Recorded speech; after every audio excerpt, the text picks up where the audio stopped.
지난 시간에 우리는 우리 근대사에서 영국과 러시아라는 이 세계의 이 강대국들이 그레이트 게임을 벌이면서 동아시아 쪽으로 몰려오는 그런 과정을 공부를 했고요. 오늘은 이제 이런 것들이 구체적으로 이제 우리 역사에 직접적인 영향을 미치는 그런 모습들입니다. 특히 일본이 한국을 침략하기 위한 정한론이라는 게 이제 대두되기 시작하는데, 이 정한론이 어떻게 등장을 했고 그 원인은 무엇인지 하는 것들을 한번 살펴보도록 하겠습니다. 우선 표지 사진을 한번 보시면요, 요 오른쪽에 요 사진을 보시면 요 아래에 모루라고 하죠. 러시아라고 써 있습니다. 러시아라는 모루 위에 한국이 이렇게 누워 있고, 그리고 이 망치는 일본이라고 써 있습니다. 다시 말씀드리면 이 조선이라는 나라는 러시아와 일본 사이에 껴서 어떻게 요리될지 모르는, 어떻게 두드려져서 누구 나라의 소유가 될지 모르는 이런 존재였다는 뜻입니다. 왼쪽의 이 사진은 이와쿠라 사절단이라고 해서 일본이 메이지 유신을 성공시킨 다음에 일본 최고 지도부 사람들 약 120명이 미국, 영국, 프랑스, 독일 이런 나라들을 돌아다니면서 우리가 어떻게 근대화를 해야 되는지, 서양 여러 나라들은 지금 어떻게 근대화를 추진하고 있는지를 공부하기 위해서 약 120명의 최고 엘리트들, 우리가 잘 아는 이토 히로부미라든지 이런 사람들을 2년 동안을 해외에 가서 공부하기 위해서 출항하는 사진입니다.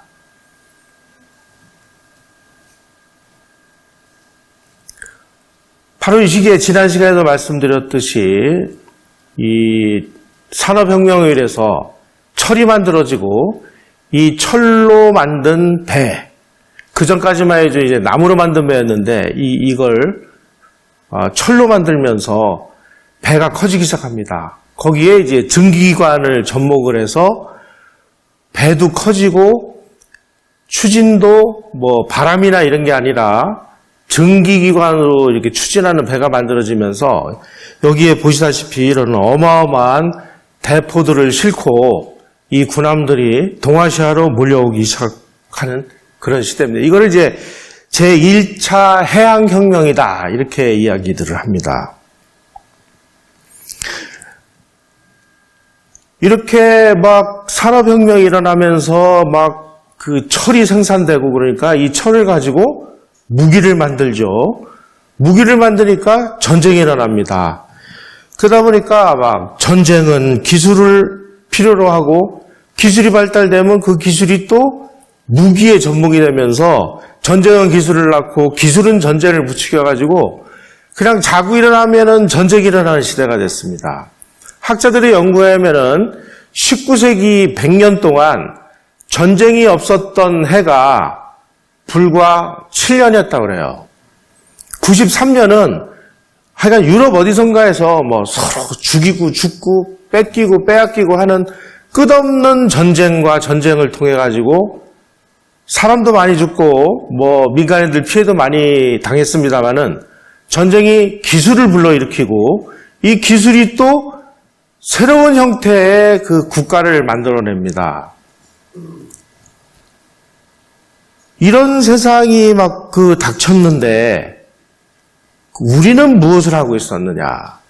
항상 이제 이 세계사하고 우리 역사하고를 항상 이렇게 비교를 하면서 이 사람들이 이러고 있을 때 우리는 뭘 했을까 하는 것을 우리가 계속 생각하는 훈련을 해야 되는데, 지금 우리 이 공교육이라든지 이런 데서는 아주 의도적으로 그냥 우리는 아주 숭고한 나라니까 세계사 이런 거 같이 비교 연구할 필요 없어. 그래서 그 세계사를 떼내버리고 우리나라만 들여다보는 것을 일국사적인 관점이라고 이야기를 해요. 그 일국사적으로 우리만 들여다보면 도대체 우리가 잘했는지 못했는지에 대한 비교의 대상이 없습니다. 내가 방에 앉아가지고 거울을 들여다보면서 야, 나는 왜 이렇게 잘생겼지? 막 이렇게 생각하는 거랑 똑같은 거예요. 내가 잘생겼는지 아니었는지는 비교를 해서 저 사람보다 내가 상대적으로 좀 나은 것 같다. 이게 객관적이고 과학적인 건데 그냥 우리는 지금 우리 역사를 보고 막 단군결에 배달하자 손 이런 식으로 지금 우리 역사를 아주 크게 왜곡을 시켜놔서 이런 훈련조차 지금 안 돼 있습니다. 자, 그러면 아주 세계사적으로 중요한 산업혁명이 일어났는데 산업혁명이 왜 다른 나라가 아닌 영국에서 일어났을까? 첫 번째로는 영국이 이 식민지를 아주 굉장히 많이 얻었습니다. 특히 인도라는 식민지를 얻음으로 인해서 인도를 통해서 많은 자원을 가져갈 수 있었어요. 면방직 공업이 이제 그 당시 세계에서 아주 가장 최첨단 산업이었는데 영국이라는 나라는 국토 면적 해봐야 우리나라하고 비슷합니다. 이 나라가 면방직 공업, 그러니까 지금 우리가 입고 있는 이 옷들, 면으로 된 옷을 세계에다가 막 파는데 그 세계에다 파는 이 면방직에 필요한 면화를 생산하려면 영국 전역을 면화로 다 뒤덮어도 안 되는 거예요. 근데 불행하게도 영국에서는 면화가 생산될 수 있는 그런 기후가 안 돼요. 그러니까 인도에서 면화를 길러서 아주 싼 가격에 농사를 지면 그거를 대형의 이 배를 실어가지고 와서 싼 값에 공급을 합니다. 그럼 거기서 만들어가지고 이 만든 그 물건을 어딘가에는 팔아야 되잖아요. 근데 인도는 인구도 많고 그러니까 인도가 자기네들 물건을 팔 수 있는 아주 훌륭한 시장이 된 거예요. 그래서 이제 인도라는 큰 식민지를 얻을 수 있어서 원료도 확보할 수 있고 시장도 확보할 수 있어서 영국에서 산업혁명이 일어났다. 두 번째로는 영국에서 농촌 노동자들이 전부 땅을 뺏겨가지고 농사를 질 땅이 없으니까 전부 도시로 몰려오면서 도시에서 자기의 노동력을 파는 노동자들이 굉장히 많아지기 시작했습니다. 그래서 면방직 공장에 이런 사람들을 노동력을 쓸 수 있는 이 노동력이 확보될 수 있었어요. 세 번째로는 마침 그 무렵에 아메리카 신대륙이라는 것을 확보를 해서 이 영국의 노동자들이 아메리카 신대륙으로 대거 건너가요. 그러니까 이 영국의 이 방직 공장의 노동자들이 빠져나가니까 인건비가 올라갈 거 아니에요. 그러니까 이 비싼 인건비를 대체하기 위해서 그전에는 사람이 했던 것을 기계를 만들어내기 시작합니다. 이러한 여러 가지 요인들이 영국에서 복합적으로 일어났기 때문에 영국에서 산업혁명이 일어났고 그 산업혁명이 이제 근대화, 기계화라는 그런 새로운 문명을 탄생시킬 수 있었다는 겁니다. 자, 그렇다면 그 시기에 우리는 뭘 했을까 하는 것을 한번 들여다보도록 하겠습니다. 자, 요게 뭔지 아세요? 우리가 세계적으로 자랑하는 해시계. 요거는 세계 최초로 발명했다는 측우기를 겁니다. 우리가 이렇게 세계적으로 문명의 이기를 발명했다고 자랑을 하는데 그런데 왜 조선은 농업 생산성이 세계적으로 비교할 것도 없이 이 동아시아에서 중국, 일본, 한국 이 농업 생산성이 지난 시간에 제가 말씀드렸죠. 조선이 꼴찌였다고 중국의 60%, 일본의 55%밖에 안 돼요. 아니 이렇게 우리가 해시계도 만들고 측우기도 만들고 이렇게 이 과학이 발달했는데 왜 그랬을까? 조선이 양반과 상놈으로 구성된 계급사회였기 때문입니다. 이 소수의 양반들이 불과 3%에서 7%에 달하는 양반들이 97%의 이 상놈들을 부려먹으려면 이 상놈들이 똑똑하면 안 되는 거예요. 그러니까 농업이 발달하면 이 사람들이, 이 농민들이 부자가 돼요. 그러면은 양반들의 말을 안 들어요. 그러니까 농업을 발전시켜야 될 이유가 없는 거예요. 그래서 농업을 발전시키기 위한 노력을 하나도 하질 않았습니다. 우리가 세계 최초로 금속 활자를 발명해가지고 우리가 막 과학기술에 있어서 막 세계 최고다라고 주장을 해요. 맞습니다. 그런데 독일에서 이 우리가 만든 그 금속 활자보다 몇백 년, 120년 후에 구텐베르그라는 사람이 금속 활자를 만들어서 그걸로 성경을 찍습니다. 제일 먼저. 구텐베르그가 이 금속 활자로 인쇄기를 만들어서 성경을 찍기 이전까지는 일반인들은 성경을 읽을 수도 없었어요. 다 라틴어로 돼 있고 있는 성경이라고 해도 전부 그 신부들만 읽을 수 있었습니다. 근데 구텐베르크라는 사람이 금속 활자와 인쇄기를 발명을 해서 성경을 찍는데 그 성경을 라틴어가 아닌 그냥 자기네 동네 사람들도 읽을 수 있게 독일어로 번역을 해서 찍었습니다. 이렇게 해서 소위 말하는 지식혁명이 일어난 거예요. 구텐베르그가 이 성경을 찍어가지고 돈을 많이 벌었습니다. 그 다음에 뭘 찍었을까요? 음란물을 찍었습니다. 이 인류 문명이 발달하는 과정에서 이 음란물은 굉장히 나쁜 영향을 미치기도 하고 좋은 영향을 미치기도 해요. 인터넷이 발달하면서 뭐가 덩달아서 막 뜹니까? 야동이 뜨죠. 이게 문명이 발달하면 항상 이게 정말 우리가 악이라고 생각하는 이게 좋은 의미인지 나쁜 의미인지 이 새로운 문명을 막 이렇게 발전시키는 역할도 해요. 그래서 구텐베르그가 두 번째로 이 음란 소설을 찍어가지고 엄청난 돈을 벌었어요. 그러니까 그걸 읽기 위해서 글을 모르는 사람이 글을 배우는 거예요. 성경을 읽고 음란물을 읽기 위해서. 이 과정에서 지식혁명이 일어나가지고 인류 문명이 이제. 그러면 조선은 세계 최초로 금속 활자를 발명했는데 왜 19세기, 20세기까지 문맹자가 80%가 되느냐? 이승만 대통령이 귀국을 한 1945년 통계에 의하면은 문맹률이 78% 나왔습니다. 우리나라가. 왜 그랬냐, 왜? 금속 활자는 전부 양반 지배층들의 전유물이었습니다. 그래서 국가에서 필요한 법령이라든지 이런 것만 극소수로 몇 부 찍어서 자기네들끼리만 나눠갖고 절대로 이 개인들이나 일반인들이 이것을 소유하거나 이용하거나 하지 못하도록 통제를 했어요. 그러니까 서양에서 일어난 이런 지식혁명이 우리나라에서는 일어나지 않아가지고 그야말로 우리는 20세기 중반까지 전 국민의 10명 중에 8명이 자기 이름자도 못 쓰는 이런 무지랭이 상태로 그냥 방치를 시켜놓고 고급 교육인 한부는 양반들만 공부를 해가지고 계속 자기네들끼리 소위 말하는 권력과 부를 독점하는 시스템을 만들어 놓은 겁니다.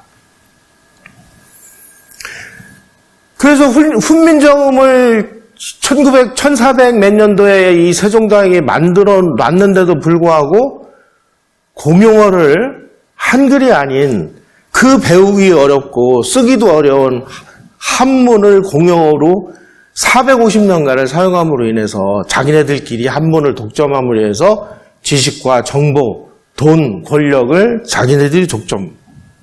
그러다 보니까 이놈의 나라는 뭐가 돼요? 하도 가난해가지고 지난 시간에 말씀드린 대로 조선은 착취할 것조차 없으니까 이 서구 열강들이 괜히 저희 가서 전염병이나 걸려가지고 죽고 그러니까 안 들어온 거예요, 이게.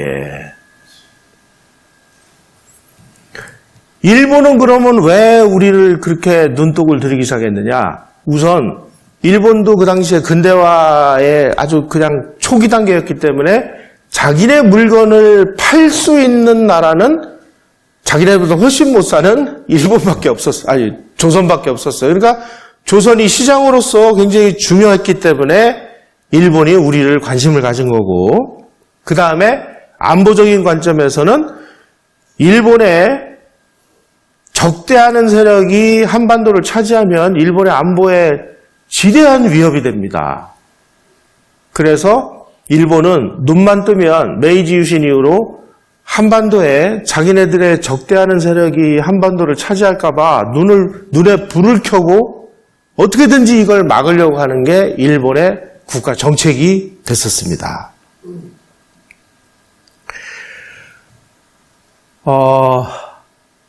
약육강식의 국제사회가 진행됐다는 걸 지난 시간에 말씀드렸는데요. 한마디로 얘기하면 이런 겁니다.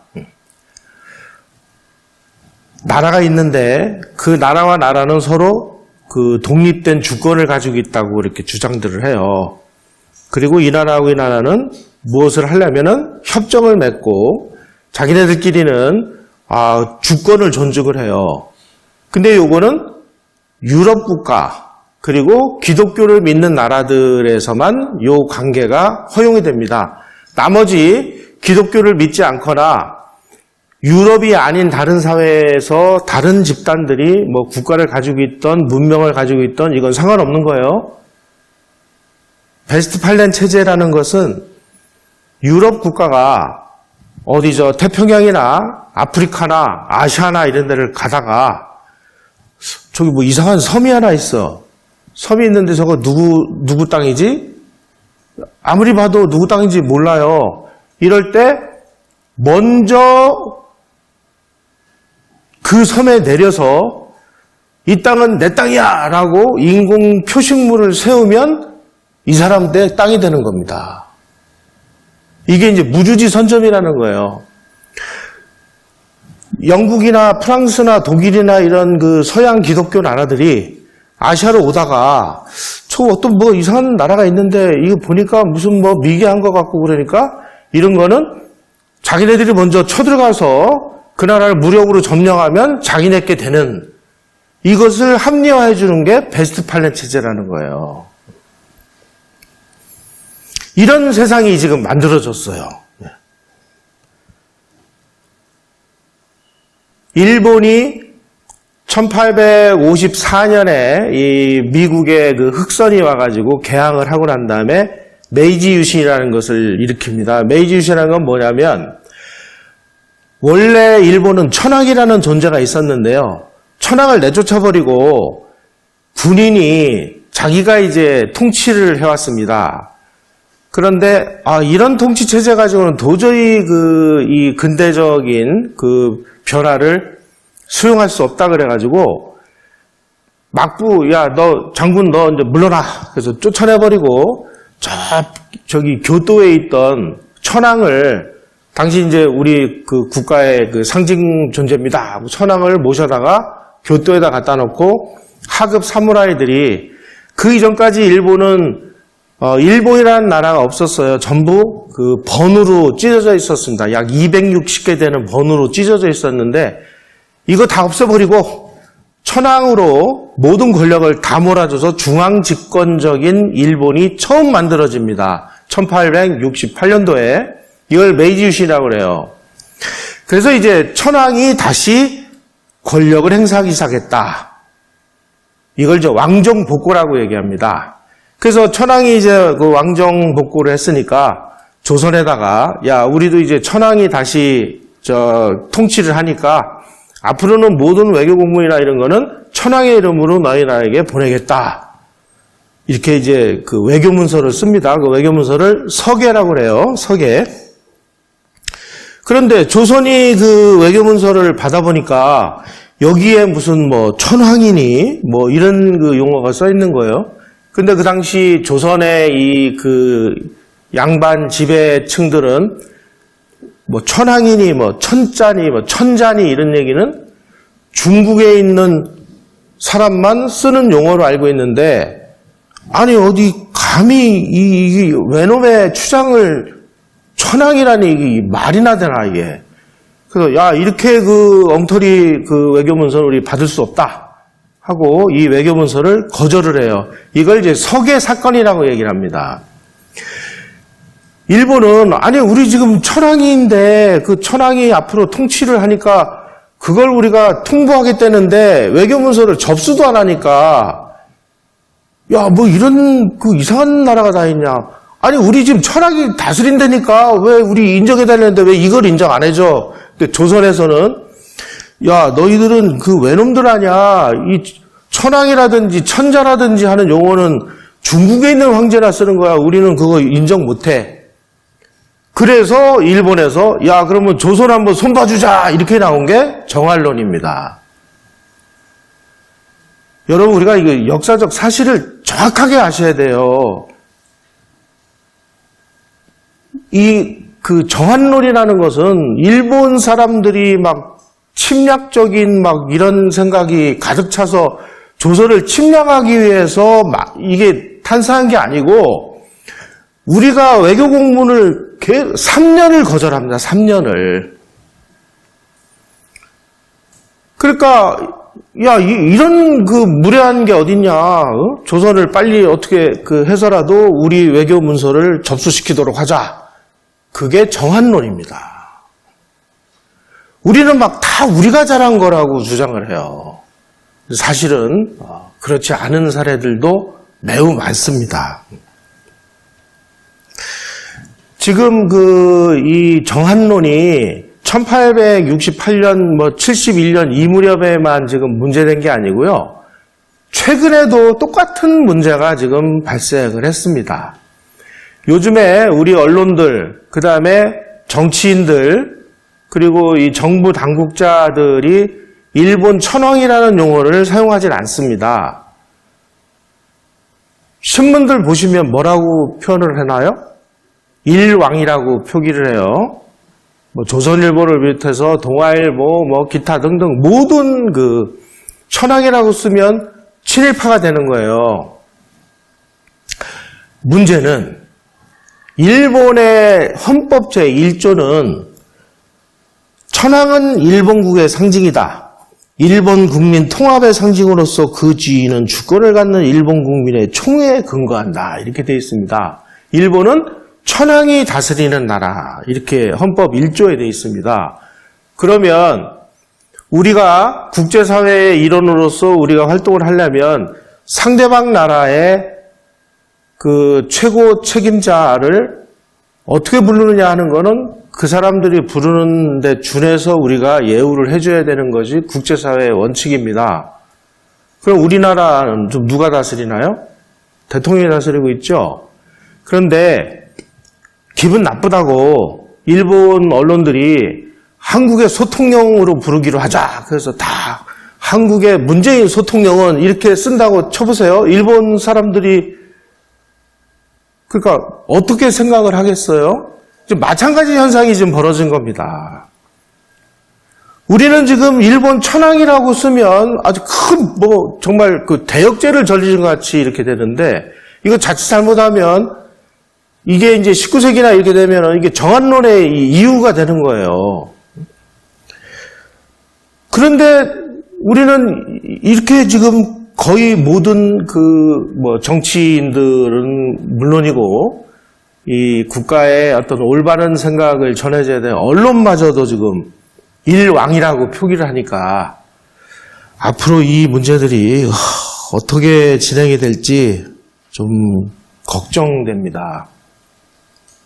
이 무렵에 이 일본 사람들은 자기네들이 이제 막 힘이 생기기 시작하니까 서구 열강들이 막 쳐들어와서 그 서구 열강들하고의 관계가 잘못 정립이 돼서 자기네들이 만약에 자칫 잘못하면 이 서구 열강들의 식민지가 되는 거예요.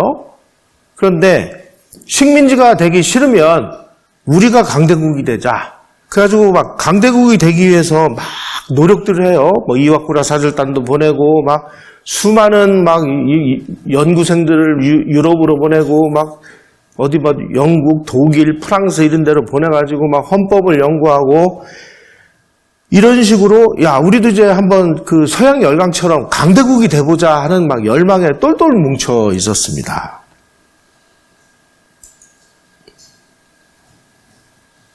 이 와중에 조선에서 계속 3년에 걸쳐가지고 일본 정부의 서계를 천황이 나라를 다스린다라는 이 외교 문서를 계속 접수를 안 하니까 일군의 이 소위 말하는 사무라이 출신들이 조선 한번 손봐주자 이렇게 이제 일어나기 시작을 했습니다.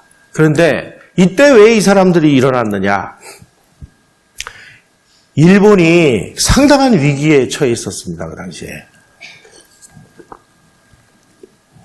메이지 유신 이전까지만 해도 일본에서는 이 전쟁이 벌어지면 사무라이들이 가서 전쟁을 합니다. 사무라이는 전투를 할 수 있는 그 직업이에요. 전문 직업입니다.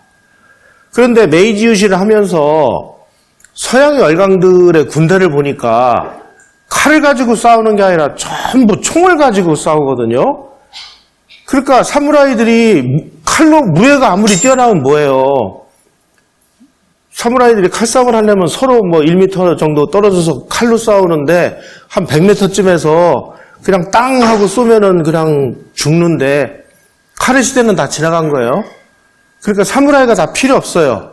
그러니까 사무라이 계급을 다 폐지를 합니다.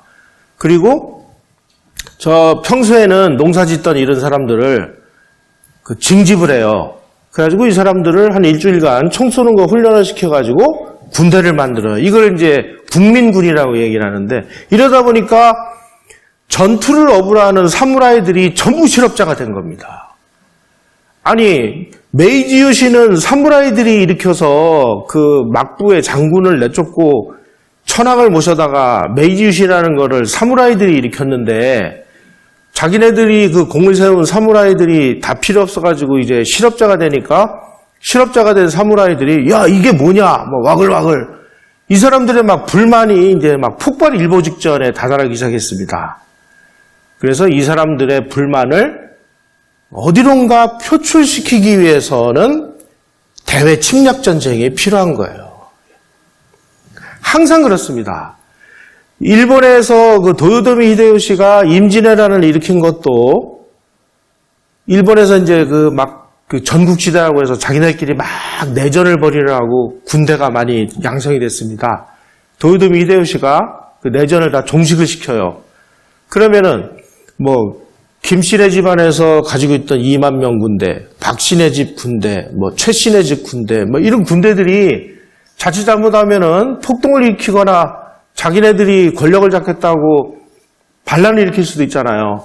이럴 때 이 군대를 싹 모아가지고 임진왜란 그래가지고 조선을 쳐들어가는 겁니다. 그래서 조선을 쳐들어가서 조선을 빼주면 뺏은 땅 걔네들한테 나눠주면 되는 거예요. 이런 식으로 항상 이 그 문제가 될 때는 대외 침략 전쟁을 일으킵니다. 그런데 아무리 자기네들이 생각을 해봐도 자기네들 힘으로 조선을 쳐들어가서 어떻게 해볼 정도의 힘은 아직도 안 돼요. 그래가지고 내부에서 야 우리가 아직 조선을 그 침략할 때는 아니잖아. 그래가지고 자사의 목소리가 있어서 조선으로 쳐들어가는 것 대신 꽁 대신 닭이라고 만만한 대만을 쳐들어갑니다. 그래서 일본이 대만을 그 쳐들어가기 시작을 해요. 이런 막 그 소용돌이가 일어나고 있을 때 우리나라에서는 그 당시에 그 권력자인 대원군과 그리고 대원군의 아들이 고종이죠. 고종의 그 부인인 민왕후. 요즘에 우리는 뭐 명성왕후라고도 얘기하고 뭐 민왕후로도 얘기하고 민비라고도 얘기하는데 명성황후는 정식 명칭에 의하면 대한제국 1897년에 대한제국이 선포된 후에 고종이 대한제국의 황제에 오른 후에 죽은 그 자기 부인을 추존해가지고 명성황후라고 그렇게 불렀습니다. 그러니까 1897년 이전에는 명성황후라고 부르면 잘못된 거예요. 그냥 뭐 민왕후 내지는 민비 이렇게 부르는데 어쨌든 그렇게 막 지금 뭐 서양 열강들이 아시아로 막 몰려오고 일본에서는 그냥 조선을 한번 손봐주자 막 뭐 정한론이니 뭐 대만을 쳐들어가자 하고 막 아비규환의 난리를 치고 있을 때 조선에서는 이 대원군하고 이 민비가 서로 이제 권력 투쟁을 벌이기 시작한 겁니다. 이런 상황이었으니 그리고 이 고종이 12살에 이제 왕위에 올라요. 그러니까 너무 어리니까 그 국가를 통치할 수가 없잖아요. 이럴 때는 이제 누군가가 수렴청정을 이제 대리로 이게 국가를 통치를 합니다. 그런데 이제 대원군이 대리 통치자로 지명이 됐어요. 그래서 한 10년 정도를 대원군이 통치를 합니다. 그러다가 한 10년이 지났어요. 그러니까 이제 대원군도 자기도 이제 22살 이제 성년이 됐으니까 자기도 좀 통치를 하고 싶은데 아버지가 그 권력을 안 내놓는 거예요. 이 권력이라는 건 이렇게 비정한 겁니다. 권력은 둘로 나눌 수도 없는 거고. 그래서 이 고종이 나도 정말 내가 직접 통치하고 싶은데 하고 막 근질근질 하고 있을 때 민비가 이 여자가 아주 이 머리가 좀 영민한 사람이었던 것 같아요. 자기 집안 식구들을 끌어들여 가지고 대원군을 권력 투쟁을 해서 내쫓아 버립니다. 시아버지를.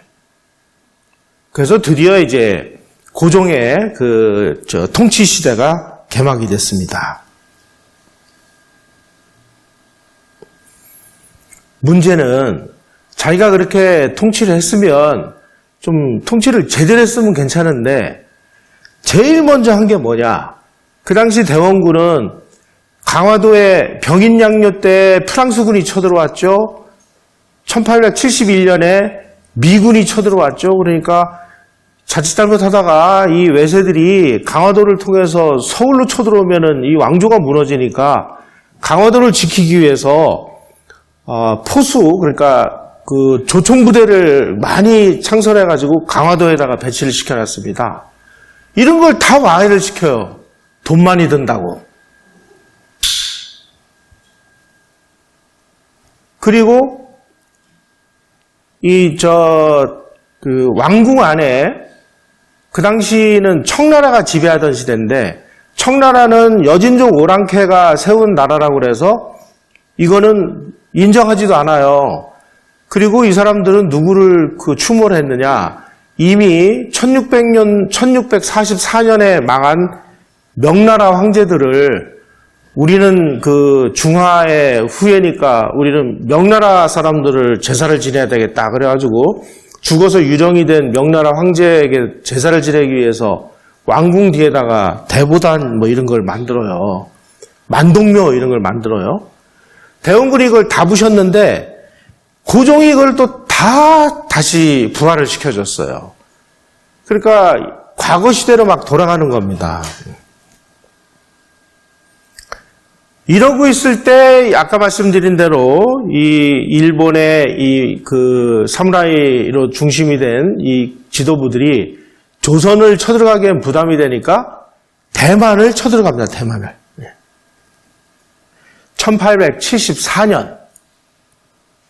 그런데 여기서 무슨 일이 벌어졌느냐? 바로 이 동그라미 친 지역이 아편전쟁으로 인해서 영국이 중국으로부터 엄청난 이권을 뺏어냈습니다.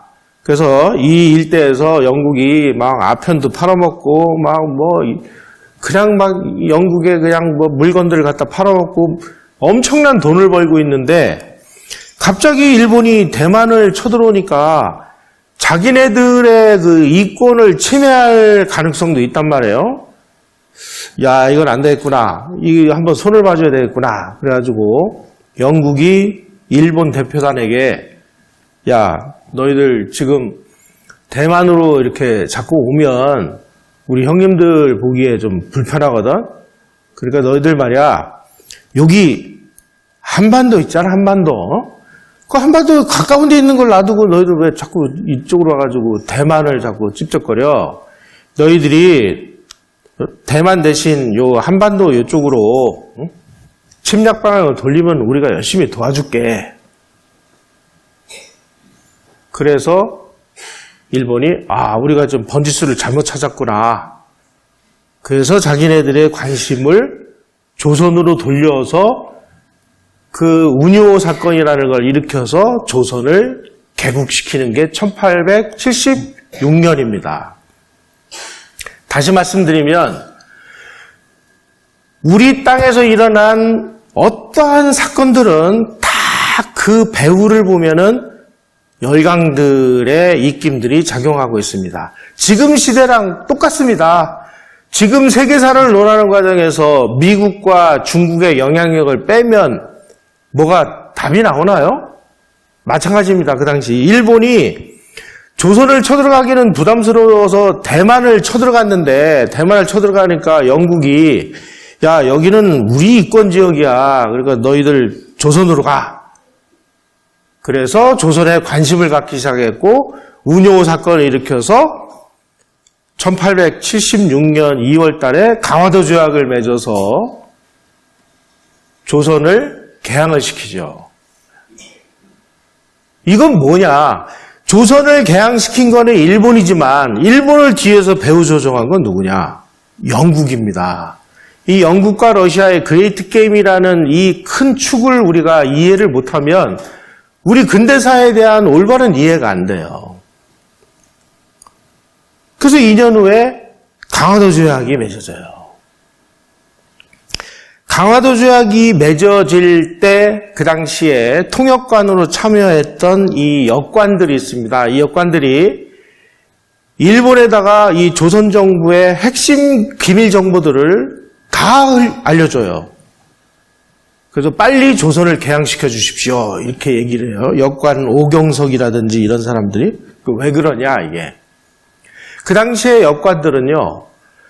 해외로 나가서 해외 문물을 경험할 수 있는 아주 독특한 그런 사람이었는데 문제는 이게 역관이라든지 뭐 의사라든지 이런 사람들은 양반이 못 됩니다. 그래서 이런 것들을 중인이라고 그래요. 이 중인들은 자기네들은 양반들보다 훨씬 실력도 많고 그리고 역관들은 중국으로 갈 때 무역을 해서 돈을 많이 벌어요. 그래서 돈도 많이 있고 실력도 있고 그런데 중인 신분이기 때문에 도무지 그 신분 상승이 안 되는 거예요. 그러니까 이 사람들은 야, 이 조선이라든지 이런 나라 시스템 가지고는 우리가 희망이 없다. 그러니 이 제도를 빨리 무너뜨리고 우리처럼 실력 있는 사람이 예우받는 그런 나라를 만들려면 개국을 시키는 수밖에 없는데 개국을 시키려고 보니까 우리 힘만 가지고는 안 된다. 그러니까 외국의 힘을 빌려서라도 우리 개국을 하자. 이래서 이 일본 사람들에게 이 1급 기밀 정보를 넘겨줘가지고 개항을 시키는데 앞장선 사람들이 이 중인들입니다. 그래서 이렇게 조선의 개화 개혁에 앞장선 사람들을 의사 내지 역관인데 이런 사람들을 의역 중인이다. 그래서 의사, 역관, 중인 신문이다 그래가지고 이 의역 중인들이 조선의 그 개화 개혁의 핵심 역할을 하고요. 이 사람들이 계속 개화당이라는 것을 결성을 해서 조선의 개화를 이끌어가는 역할을 해요. 일제시대 때는 어떻게 했느냐? 이 사람들은 일제시대, 일제 통치에 협력을 했습니다. 왜? 일제 통치가 조선왕조의 이런 봉건적인 가혹한 통치보다는 훨씬 더 낫다고 생각하기 때문에. 그래서 이때 이제 그 조선에 중인 계급이 등장한다는 사실을 우리가 한번 눈여겨볼 필요가 있고요. 강화도 조약에서 역사상 처음으로 우리는 자주, 평등 이런 그 의미를 처음 국제 간의 조약에 의해서 인정을 받습니다. 그 이전까지 그러니까 1876년 강화도 조약이 맺어지기 이전까지는 우리는 뭐였느냐? 조선은 중국의 속국이었습니다. 우리는 속국이었는데 드디어 1876년에 일본과 강화도 조약을 체결하면서 조선은 자주국이다. 너희들은 완전한 독립국이야. 그러니까 앞으로 독립국으로 행세를 해.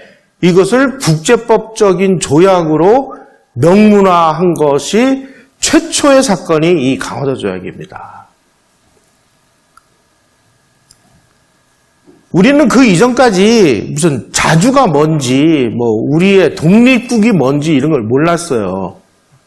그냥 우리는 중국의 속국일 뿐입니다. 속국은 어떻게 권위를 인정받느냐?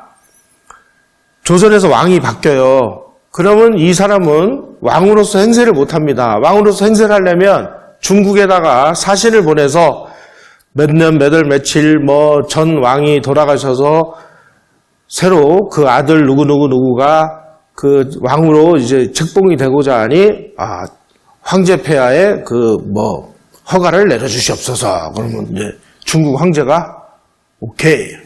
그러면 이제 그 칙사를 보냅니다. 그러면 이제 이 사람이 이제 책봉 문서를 가지고 칙사가 조선으로 와요. 그러면 지금 독립문이 있는 그 자리에 영은문이라고 있어요. 그 영은문으로 새로 왕이 될 사람이 손수 거까지 가서 청나라 칙사에게 500구고 두례를 합니다.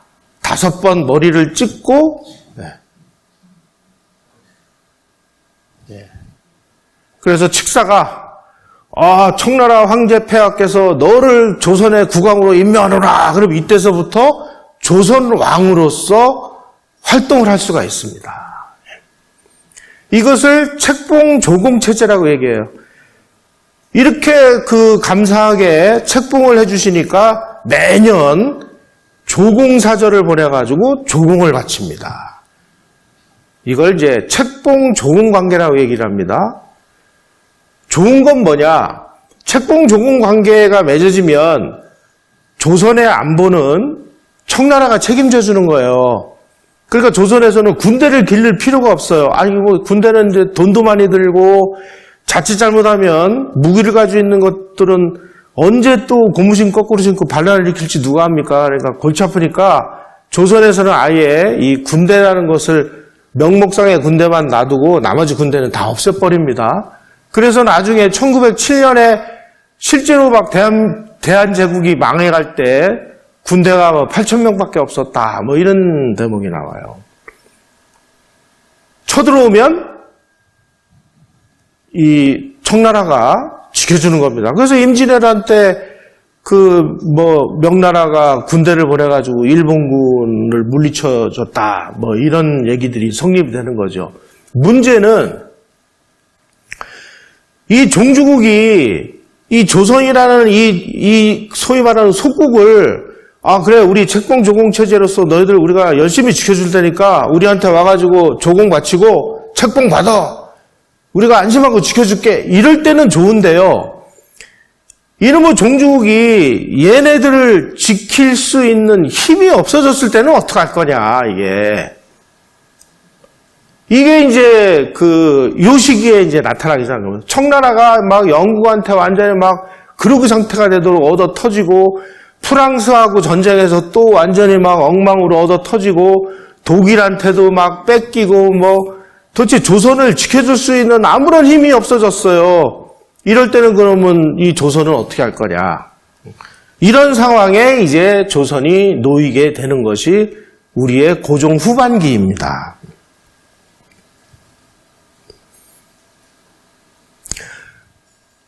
조선을 개국시킨 것도 알고 보니까 영국이에요. 아까 말씀드렸듯이 일본이 대만으로 쳐들어오니까 야, 인마 여기는 우리 동네인데 자식 어디다가 숟가락 얹으려고 그래. 조선으로 가 해서 내쫓아가지고 조선으로 온 거죠. 자, 그럼 우리가 이제 여기서 영국이라는 나라의 의도를 한번 볼 필요가 있습니다. 지난 시간에 이제 영러 그레이트 게임이 막 쇠서 러시아가 흑해로 내려오려고 하니까 크림 전쟁을 일으켜서 틀어막고 또 페르시아로 내려오려고 하니까 페르시아 전쟁을 일으키고 아프가니스탄으로 내려오니까 또 틀어막고 그래서 러시아가 동쪽으로 와가지고 베이징 조약, 아이훈 조약으로 극동 러시아 지역을 얻었고 그때서부터 이제 러시아가 부동항을 얻기 위해서 막 스시마도 점령하고 또 막 남쪽으로 내려오려고 하니까 영국 입장에서는 야, 이 기회에 일본을 조선으로 보내서 저 러시아 애들이 자꾸 내려오려고 하는 거를 일본을 통해서 틀어막자. 왜냐하면 영국은 이 해양국가이기 때문에 육군 세력이 별로 없어요. 거기다가 또 영국군을 배에다 실어오려면 저 지구 반바퀴를 돌아와야 되잖아요. 그러니까 가까운 일본을 부추겨서 야 일본 너희들 조선으로 가서 말이야 우리 시키는 대로 말 잘 들으면 우리가 너 도와줄게. 이렇게 해서 일본을 등 떠밀어서 조선으로 보낸 겁니다. 일본이 침략적인 뭔가가 막 힘이 세져가지고 침략을 한 거라기보다는 국제정세가 그렇게 만들어지고 있는 거예요.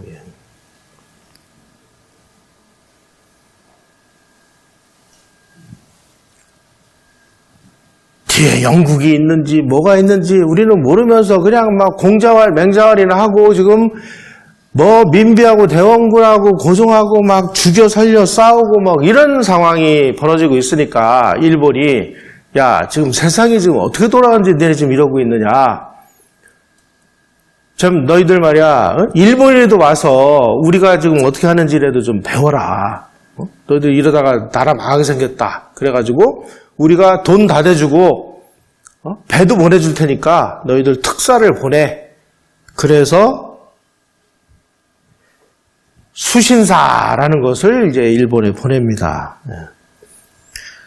강화도 조약 체결한 지 2달 후인 1876년 5월 달에 제1차 수신사 김기수를 보내는데요. 요 사람이 이제 일본에서 이렇게 가는 겁니다. 그런데 이 김기수라는 사람은 완전히 그냥 앞뒤가 콱콱 막힌 그야말로 전형적인 수구 꼴통 주자 성리학자예요. 고종이 야 지금 일본이 지금 막 그 근대화를 한다고 하니까 도대체 어떻게 근대화를 하는지 이걸 잘 좀 보고 와라. 그래서 보냈더니 김기수는 이 머릿속에는 그냥 주자 성리학밖에 없어요. 그러니까 일본은 저거 완전 다 외놈들이고 자기네들이 보기에 마음에 안 들어.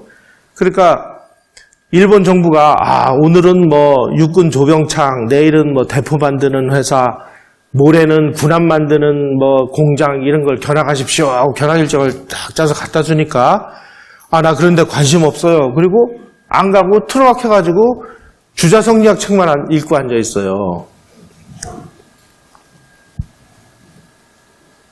우리가 그랬다는 뜻입니다. 150년 전에. 그러니까 수신사 김기수한테 아니 그럼 당신 여기 왜 왔느냐? 근대화 현장을 보러 온 거 아니냐? 그랬더니 나는 임금이 가라고 그래서 시켜서 온 거지. 내가 당신들한테 배워야 될 이유는 없다. 이 사람이 자기가 이제 그 수신사로 갔다 오면은 문견별록이라고 그래서 자기가 이제 갔다 온 내용들을 적어서 내는 그 문견별록이라는 게 있는데요. 그게 번역이 돼서 나왔어요. 그 안에 들어있는 내용을 제가 말씀드리는 겁니다. 그 고종이 가서 뭐 일본 사람들이 뭐 대포도 만든다는데 그 대포 만드는 공장을 봤나 그랬더니 가보지 않아서 모르겠습니다. 이렇게 대답을. 고종이 그러면 너는 왜 거기를 갔다 왔느냐 했더니 이 외놈들이 정말 싸가지가 없더구만요. 뭐 이런 식의 얘기만 합니다.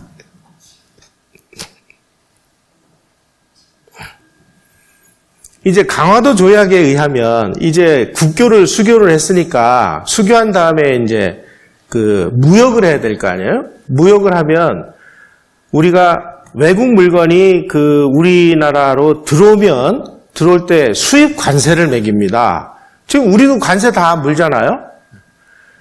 또 우리 물건을 일본으로 수출할 때는 또 수출 관세를 물게 돼 있어요. 근데 이 조선의 우리 관리들은 국제법이 뭔지를 모르는 거예요. 왜냐하면 무역이라는 것은 조공만 맞춰봤지 해봤어야 말이죠.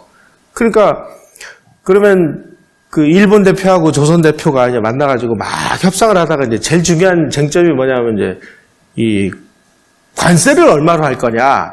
그러니까 조선 대표가 관세가 뭔지는 모르겠는데 서로 친구가 돼가지고 물건을 주고받는데 무슨 놈의 돈을 받는단 말이냐. 이건 말이 안 된다. 그래가지고 일본 대표가 가만히 보니까 이 친구가 지금 관세가 뭔지를 모르고 있거든요. 일본 대표단은 관세 문제가 아마 초미의 관심사가 될 건데 관세 문제는 5%에서 7% 정도 선이면은 최선이니까 그 정도의 합의를 해라라고 훈령을 줘가지고 왔는데 관세를 얼마로 할 거냐 물으니까, 친구 사이에 무슨 관세냐, 뭐. 그래서 관세를 없앴어요. 이렇게 되니까 그 개항장에 일본 물건이 막 폭포수처럼 쏟아져 들어오게 시켰습니다. 무관세니까요. 심지어 이 배가 들어오면은 배들도 다 이 그 항세라는 걸 물게 돼 있습니다. 정박을 하면 하루당 얼마 이렇게 예를 들어서 미국의 컨테이너선이 부산항에 들어오면 하루 기항하는데 얼마씩 돈을 내게 돼 있어요. 친구 사이에 그런 걸 어떻게 받냐 그래가지고 배도 다 면세.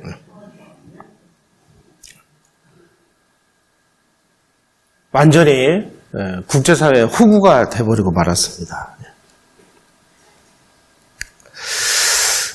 자, 이렇게 되다 보니까 영국이 가만히 좀 보니까 이제 일본 보내놔가지고 그 조약도 맺어주고 이렇게 했는데 이제 가만히 보니까 이 조선이 이게 세상이 어떻게 돌아가는지를 모르거든요.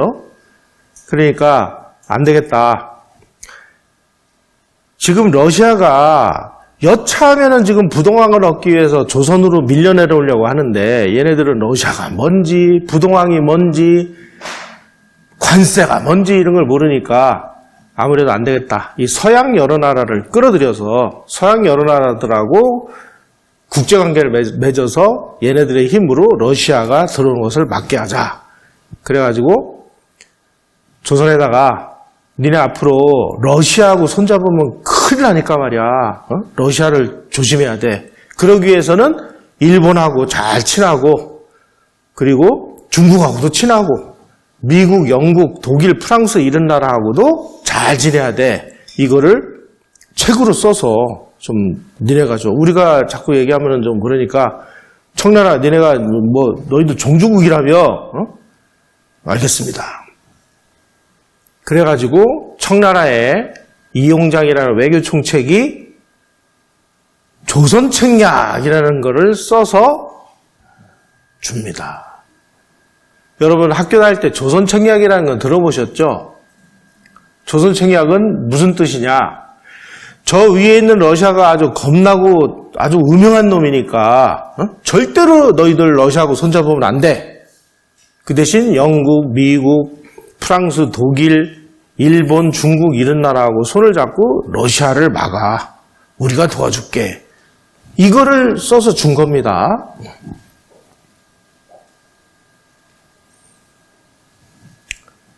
그래서 이제 중국이 이제 막 등을 떠밀어가지고 수결하게 됐어요. 근데 그때 영국이 제일 먼저 나서가지고 막 자기네들이 조선하고 수교를 하면 러시아가 또 무슨 짓을 벌일지 모르니까 먼저 미국을 끌어들입니다. 야, 미국, 너희들이 가서 조선하고 먼저 수교해.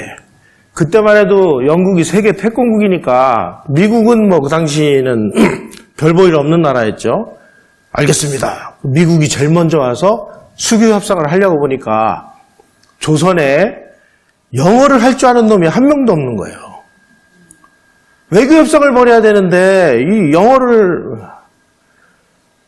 우리 기록에 의하면은 영어를 제일 먼저 공부한 사람은 1883년에 윤치호라고 나와 있습니다. 요거는 1881년도거든요. 그러니까 아이고 할 수 없다. 그래서 조선과 미국의 수교 조약은 조선 땅이 아닌 청나라의 천진에서 조선 대표가 한 명도 참석하지 않은 가운데 청나라 대표 이용장과 미국 대표 슈펠트가 3개월간 회담을 해서 수교 조약문을 다 써줍니다. 다 써준 수교 조약문을 가지고 미국 대표, 청나라 대표 이 사람들이 군함을 타고 인천으로 와서 인천에서 야 조선 대표 나와. 나왔어요. 읽어봐. 너희들 영어를 몰라서 우리가 한문으로 번역해 왔어. 번역문을 딱 보니까 좋은데요. 사인해. 그게 조미 수호 통상 조약입니다. 그때 또 웃기는 일이 벌어졌어요. 조선 대표가, 청나라 대표가 오니까 청나라 대표한테는 왕도 500우고두를 한다고 아까 말씀드렸죠. 그래서 청나라 군함에 가서 또 500우고두를 하려고 막 이렇게 하니까 미국 대표가 야 너희들 강화도 조약에 하면 너희들은 자주국이고 독립국인데 응? 왜 청나라 대표한테 왜 500우고두를 해? 자주국이나 독립국은 그런 거 하는 거 아니야. 그래가지고 미국 대표가 강력하게 만류를 해요. 그래가지고 500우고두를 안 하고 사인을 했습니다. 여러분, 우리 역사책에 조미수호 통상조약이 1882년에 맺어진 것은 역사책에 나와 있는데 그 수교조약문을 조선 대표가 아닌 청나라 대표와 미국 대표가 만들어주고 조약문도 두 나라가 만들어서 우리는 사인만 했다라는 내용을 가리키는 게 뭐가 창피합니까? 지금 이런 사실은 다 지금 은폐해놨잖아요. 우리 교과서에서마저. 제가 아까 말씀드린 조선이 관세가 뭔지도 몰라가지고 거의 한 10년 정도를 무관세로, 그러니까 막 일본 물건들이 막 조선 땅에 막 폭포처럼 쏟아져 들어온 이런 역사적 사실이 있음에도 불구하고 우리가 이런 잘못을 저질렀고 우리가 정말 이 정도로 세상 돌아가는 걸 몰랐고 국제법에 무지했다. 우리가 이걸 알아야 우리가 반성을 하고 다시는 그런 잘못을 저지르지 않을 텐데 이런 거는 아무도 얘기도 안 하고 가르치지도 않고 그냥 막 내 팔뚝 굽다 이런 자랑만 하고 있으니 이걸 어떻게 해야 될지를 모르겠어요. 이건 우리가 우리 스스로를 자학하기 위한 게 아니고요. 그때 우리가 뭘 잘못했는지 우리가 정확하게 알아야 우리 반성이라도 제대로 할 거 아니겠습니까? 이렇게 해서 조미수호 통상조약이 맺어지고 그 조미수호 통상조약 동일한 내용으로 나라 이름만 바꿔가지고 조영수호 통상조약을 그로부터 3주 후에 맺었고요. 독일과도 조독수호 통상조약을 똑같은 내용으로 맺었습니다. 그래서 드디어 이제 조선도 서양 열강들하고 조약을 체결하고 국제법적으로 조선은 자주독립국이라는 걸 인정을 받아가지고 드디어 우리가 이제 자주독립국으로 대비를 하기 시작한 것이 1882년입니다.